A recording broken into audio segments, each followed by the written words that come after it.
du Cap La Merveille. El maravilloso, el pibe de oro, de Chichi. Fally Ipupa. Yes, Olivia. This is the champion's love. Chacun pense ce qu'il a dans la tête. À mon avis, je crois que la démocratie, c'est aussi le dialogue, le débat d'idées. La seule solution pour la crise congolaise en ce moment, la solution incontournable reste le dialogue. Et ce dialogue, le dialogue inclusif, bien sûr, ce dialogue va poser les jalons, les bases qui pourront permettre une bonne organisation des élections à venir, parce qu'il y a plusieurs élections organisées, communales, législatives, sénatoriales, ainsi de suite. Et le temps que ce calendrier présente risque d'être irréaliste, comme certains l'ont dit. Organiser les élections précipitamment, est-ce une garantie? Est-ce que c'est ce que veut notre population? Déjà, nous avons connu 2006, 2011. Vous savez ce qui s'était passé. Qu'est-ce qui garantit qu'en allant précipitamment aux élections, sans dialogue, dans une crise de confiance, que tout sera garanti? Voilà la question que moi je me pose. C'est pourquoi je pense qu'il faut qu'il y ait apaisement, il faut mettre de côté les émotions, mais il faut plutôt privilégier ce que veut notre population, car notre peuple veut un avenir meilleur, un état de droit. Et toutes ces personnes qui sont en train d'émettre les points de vue, c'est tout à fait normal en démocratie, chacun a le droit d'émettre un point de vue. Mais lorsque ils deviennent incapables de dialoguer, ça devient un problème. Lorsqu'ils sont incapables de se mettre autour d'une table pour le consensus ou le compromis, ça devient un problème. Pourquoi ça devient un problème? Parce que pour les intérêts des uns et des autres, les intérêts ou ce que veut la population peut être foulé à pied, peut être négligé. Voilà pourquoi nous voulons rappeler que si ceux qui se disent parler au nom de la population ne défendent pas réellement les intérêts de la population, se cramponnent dans leurs propres intérêts et refusent d'aller au dialogue, il y a un problème. Il y a un problème. Que faut-il faire dans ce genre de situation? N'est-ce pas qu'il faut aller autour d'une table, discuter et trouver des consensus, trouver un compromis? Qu'est-ce qui est bien entre aller précipitamment aux élections, se retrouver autour d'une table et réaménager le calendrier et organiser les choses de manière à créer la confiance entre partis? Donc, nous lançons un appel à tous les Congolais afin que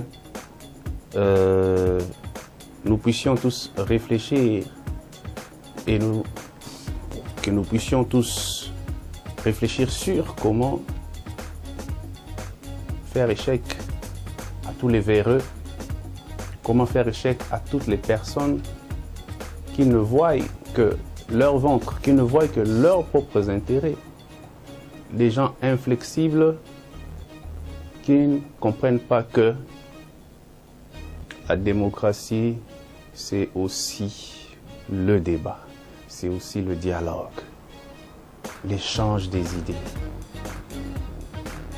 l'harmonisation. Parce qu'ils travaillent pour un même pays, un seul. Ils travaillent pour un même peuple, Mais pourquoi est-ce qu'ils ne peuvent pas se parler? Pourquoi est-ce qu'ils ne peuvent pas avoir un dialogue? Pourquoi est-ce que devant la crise, chacun veut devenir Superman? Est-ce que le dialogue est une invention congolaise? Est-ce que dans de vieilles démocraties, il n'y a pas de dialogue? Il n'y a pas de débat? Mais alors, pourquoi nous voulons toujours montrer que nous, les Africains, les Congolais particulièrement, nous ne savons pas nous entendre lorsqu'il s'agit du dialogue,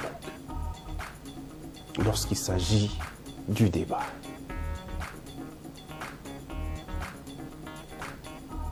Donc, aujourd'hui, je voudrais que nous puissions tous revenir à la raison afin de comprendre, de prendre conscience que ça ne sert à rien de faire des spectacles en ce moment. Ça ne sert à rien de faire des spectacles pendant que la population a besoin d'autre chose. La population a besoin de voir ses dirigeants œuvrer pour lui préparer un avenir meilleur. Quelque tendance que ce soit, c'est des Congolais. Quels que soient les partis politiques, quels que soient les dirigeants de n'importe quelle obédience dans le même pays, dans un même pays, s'ils sont conscients qu'ils travaillent tous pour un même pays, un seul pays, s'ils sont conscients qu'ils travaillent tous pour un même peuple, mais chacun selon, dans son coin, bien sûr, mais n'est-ce pas qu'ils doivent, devant les grandes crises, se retrouver autour d'une table et discuter? Que dirons-nous au cas où ils ne se retrouvaient pas autour d'une table? Que dirons-nous au cas où on allait aux élections de la manière dont ils sont en train d'organiser les choses et que la situation s'empirait?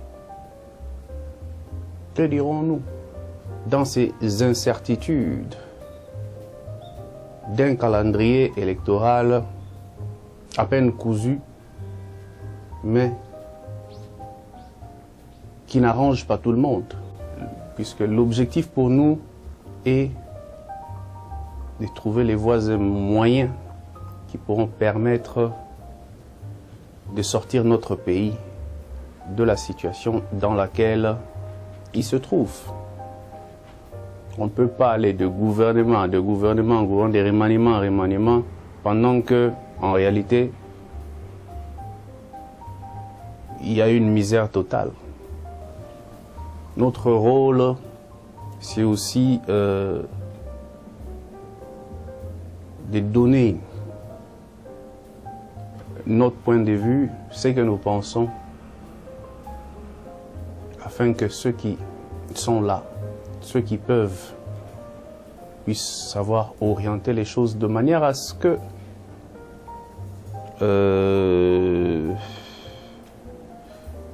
l'avenir de nos enfants, de notre population. Donc, je vous remercie beaucoup d'avoir suivi mon exposé et continuez à nous soutenir toujours.